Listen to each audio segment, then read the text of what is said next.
Syederalun, satu unit papan reklame berukuran besar di depan kantor Wali Kota Binjai tumbang akibat hujan deras pada Senin 20 Maret 2023.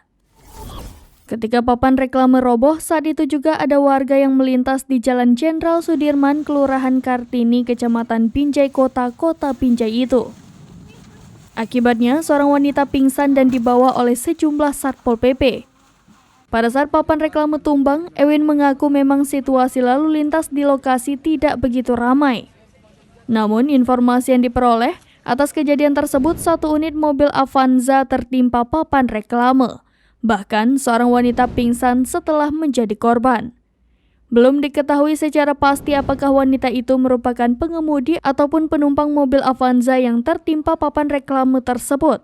Terkait kasus ini, tribunmedan.com masih mencari tahu identitas korban. Tribun juga masih mendalami lebih lanjut keberadaan papan reklame yang tumbang.